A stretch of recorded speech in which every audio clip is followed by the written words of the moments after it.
So listen, I was reading something. Okay. Um, Oh so gosh. cautionary. Oh gosh. No, it was about meat and misinformation, Okay. right? And how social media conspiracy campaigns are fueling the fight against alt protein, right? So essentially, there is this push for more vegan or alternative protein sources. And social media is doing what social media do. They're counteracting. Now, the WEF has stated that misinformation is the biggest threat today, right? Yeah. People not actually being conscious or having or provided the right information. And this did an analysis over 285 million social media posts, right? Okay. Theories about junk science, pro meat, and dairy posts. And they said that they're driving a misinformation campaign specifically in connection against climate friendly food and alternative proteins. Now, I want to go through maybe just one of these, but I also want you to help me give some alternative proteins specifically. Okay, I Because got you. even with I Dr. get Sebi, he had to always reinforce protein, protein, protein. Like everybody act like they care about protein so much, don't know what protein is, but don't know the alternative sources of protein. And I like the idea alt protein. I don't really like the word alt just because it sounds me like alt right, but I like the idea of us thinking about, how do we still get everything that we want, but finding better sources for it? Yeah. And just because we were given something in a certain way, we feel like we have to keep getting it delivered that way. And when you are in survival mode, you don't really have time to think about switching to alternative sources, right? You barely can afford to eat, so you're just happy to eat. That's your level of awareness. Yeah, I've been there. I'm hungry and I need to eat. So I understand the average person like, man, I get the food is bad, but shit, so is being poor. It says 78% of posts went on attack against veganism and science. Do you feel that people, or what are some of the criticisms that, people attack you with, or do you get any criticisms, as you push your lifestyle, right? And you tell people maybe, hey, don't take birth control pills, right? Or you're not telling them, but you're telling them what you stop taking it. What is the main pushback that you get towards your lifestyle adjustment? Yeah, I mean, I get that all the time. Like, I get a lot of hate comments. I get a lot of people who are telling me that I'm wrong and we're meant to be eating meat. People love to talk about protein, but they don't know about fiber. They don't know what vitamins and nutrients they need. They don't know that your womb needs iron and magnesium, etc. Right? You don't know any of that. But one of the main things is definitely protein. So I'm glad that you brought that up. First of all, y'all, protein, I feel like the emphasis on protein in this society, I feel like it's propaganda pushed out by the meat industry, right? So that they can make more profits, so that y'all can get sick and y'all can, I'm not going to go down that rabbit hole, but if you know, you know. But you don't need, so many people are getting too much protein, right? And that's why you're having all these digestive issues. That's why so many people are being diagnosed with colon cancer. You're getting too much protein. You're not even eating enough fiber so that your body can break down that protein and push it out, right? So first and foremost, I want us to say that, but also like you can get protein through plants. Like most people who are talking about protein haven't even done their research. Okay. I've done my research and I know that the body, creates its own amino acids, but there's 9 amino acids that the body cannot produce on its own. And that's what we get, from sources of protein, which doesn't have to only be meat. So there are plants like quinoa, spirulina, that are complete proteins that have all 9 of those amino acids. So I'm heavy on quinoa and just things like that, but also like nuts and seeds, like you can get the amino acids from different sources. You just have to diversify so that if one thing only has 2 or 3 of those amino acids, make sure you eat something else that got, the other 6, right? So you just have to diversify your diet and also know that you don't need as much protein as you think. Like when I first, like I could go to the gym and build my muscle. Like I need to get back on it. But like I grew an ass, on a vegan diet, like it's not impossible. So, question everything that don't just come at me because do your research before you come at me is what I'm saying. Because what you're spewing at me is coming from a place of ignorance. Well, if the meat was really working, they wouldn't have to buy all the fake butts in the first place. Ooh. But yeah. And another thing, man, there's so many. Listen. To each his own. But oh my gosh. I'm But just yeah, stating facts. another thing that people like to come at me about is so many things. Oh my goodness. But I would say, they just don't think that I'm qualified to say what I say. First of all, I'm qualified by the Most High. Okay. I'm qualified by my experience. People love to bring up, oh, but this study said this and this study, this was debunked and blah, blah, blah. First of all, if you do dig who even funded the study, you would realize that a lot of that is just BS. And I know what my journey has been, and I'm thriving off of a plant-based lifestyle. I don't care if you say that we're meant to eat meat or whatever. I'm thriving. I'm the healthiest that I've ever been. I'm still healing. You go to my page, the first thing you see is I'm a healing healer. I'm not going to sit up here in front like I still have a long way to go, but I've come a long way. And I don't care, what the studies that you've researched says, when I know my body is thriving right now. Yeah. So, well, I don't trust people who don't eat plants. for real. Like you don't eat vegetables. And that's another thing. People like, another thing is like, we get a lot of flack in the vegan community about like, what do we even eat? Like, bro, you didn't eat plants growing up. You didn't eat vegetables. You didn't eat rice and beans and plantains and fruit. Like all of that is vegan food. I'm on fed us grass for sure. Like, come on. All I did was take chicken off the plate, and at the beginning I replaced it with, the vegan meats when I didn't know better. But now I know to replace it with mushrooms, and I take herbs to, that's my supplements, herbs and sea moss, What's one of your best recipes, if you can share? Or is that proprietary information? No, I'm willing to share. I mean, honestly, I don't know my recipes by heart. But one of my best recipes, something that I really bodied, was a vegan orange chicken. I know people get mad when we say the word chicken or whatever, but for me, it's like a marketing thing. It's like, and also it's to trigger something within someone's mind. Cause it's like, if I say vegan orange mushrooms, you're going to keep scrolling, but I want people to, be triggered when I say that, so that, That's a fact, it can draw you in and you want to actually try and give this lifestyle a chance. So I recreated some, like the orange chicken. I recreated it with like fried mushrooms. I recreated the orange sauce. Fire. Fire. I'm telling you, like I've never. What kind of mushrooms you use? Baby Bella, portobello mushrooms, oyster mushrooms, king trumpet. There's so many mushrooms out there. Like the options are limitless. I mean, they're limited because, we only have access to but so much in these American grocery stores. But so let me ask you, for your generation, I think you see the world. I see the world. It's crazy outside. I don't know what they eating, but it seemed like they eat something that ain't right. But I want to know, like, from the lens of a young woman, do you see things that you really wish didn't represent, specifically like young Black women in our generation? Like, what are the things that you wish would change? As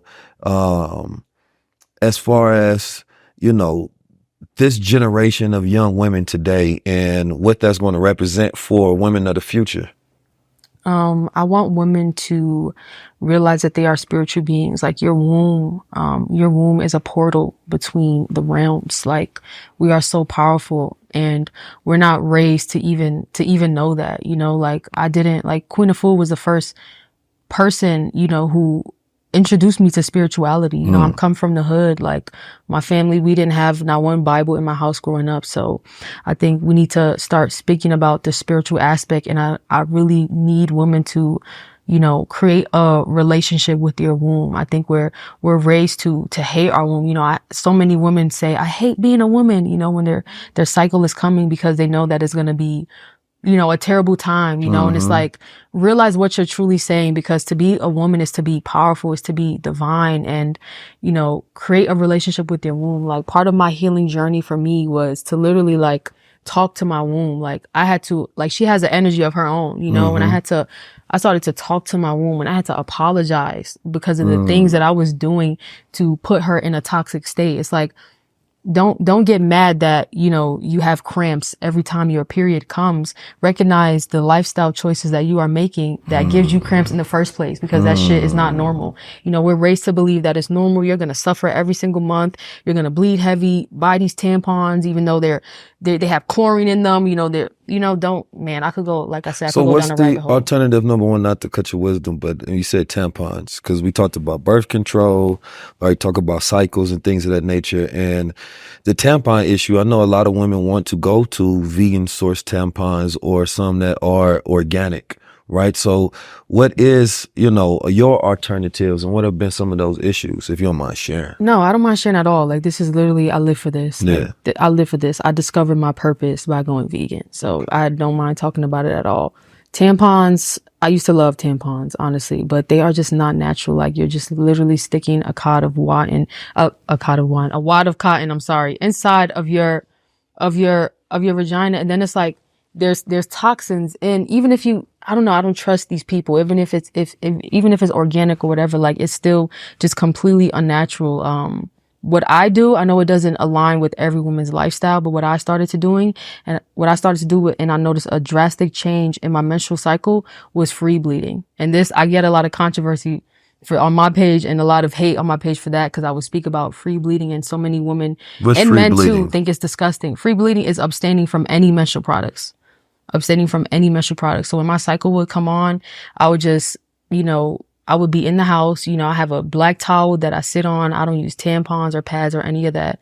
Like I said, it doesn't align with every woman's lifestyle, but there are, natural resources like, bamboo, pads or reusable pads, things like that. But I don't care if it's organic or not. I think women should stay away from tampons. Like I was saying earlier, create a better relationship with your womb. Like, she does not like that. So stop doing that to her and then getting mad when she retaliates, so stop using tampons. And, just to piggyback off what I was saying earlier, I just want women to, have a relationship with your womb and love her, don't hate her and be mad because you're a woman.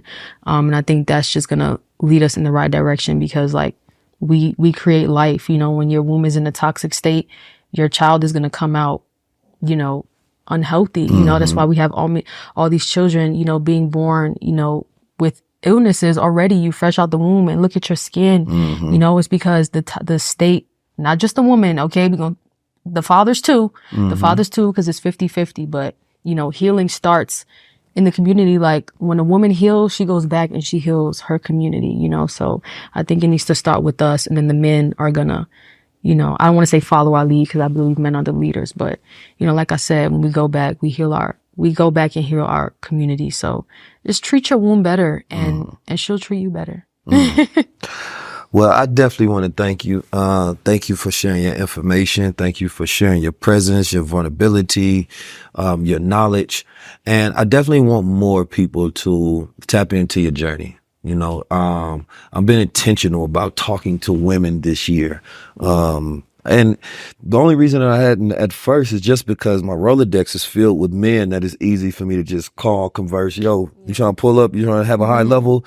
And when I talk to women, there's another phase of planning and preparation for it. So this year, I'm slowing down the speed up. Right. And I believe we're going to do that, having these type of conversations, because as a man, there's certain terms that you've spoken upon that I would have never known.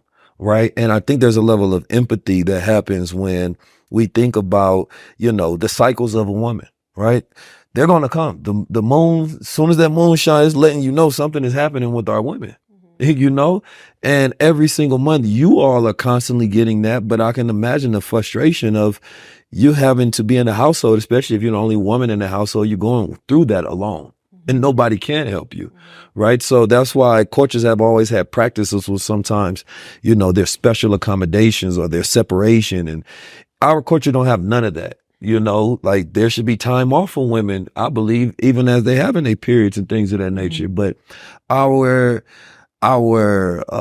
so-called civilization doesn't make those adjustments for the woman, because the woman has never been accommodated in the Western Hemisphere, right? The man has looked at the boy as his legacy, and he's discarded his woman as unimportant, right? And that's why America has the imbalance that it has. It stole, the way tribes interacted and built states and things of that nature, but it didn't take the premise on how they respected women.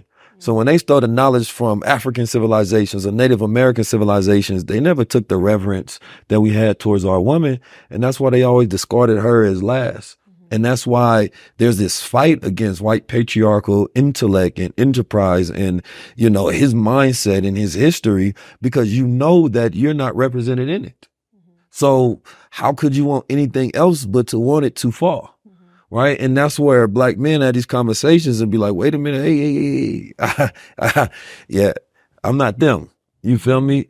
And our generation is in this interesting place in time where we have to learn so much. It's almost like relearning the whole world, because the world that we were sold ain't the world we want. Right. And we're tired of being consumers of these products that were sold to us that weren't good. And these products are programming from school. These are the products that we get from the grocery store. And we don't want to have to be so, I don't think there's ever been a time and point in history where the citizens and the people have to be so aware about everything in their reality, because the structures and the infrastructure, is against you and is poisoning you. So you got to know where the food comes from. You got to know where this product comes from. You got to know about the banking. We got to go to so much in the root. Like, we're over processing and overstimulated with too much information, and we would rather just have good institutions, but they happen by people having that first start, sharing the wisdom, creating fellowship. And then behind that wisdom, we create infrastructure, we create institutions, because we can complain about things all day long, but they won't change, right? It's not until people who have the funds, people who have the passion, people who do decide to create these groups that mastermind together and be like, all right, if they did it, we can do it. You very knowledgeable. You sat there and you broke down, your lifestyle and the knowledge attached to that lifestyle, which means that you are passionate about it. And that passion will resonate with a lot of young women. And I don't have to say what is toxic or what's not toxic. Women go through cycles every single month, and they know if their lifestyle is toxic. Yep. Right. And that's the thing about a woman's biology. She cannot ignore her cycle. It has to happen. And if you are aware of that, then you know what is happening to you, and being in tune and making those intuitive adjustments. And, we didn't speak about it, but all of the things that you talked about, they cause stress and they cause anxiety, and they destroy that intuition. So, now you may be trying to use this natural power that you have, but you're not in connection to it. I talked about it with Lloyd Strayhorn. Yeah, we got a 12-month calendar. It doesn't represent the 13, right? So when we may be talking about we in the new year, it's like, wait a minute, we got another moon to go through, right? So it's still leaving the woman out of time. So this year, we get back in time and we get back in tune. And I want to thank you for your time. Thank you That's for been 19 having minutes me. and 19 keys. Thank you. Blessings.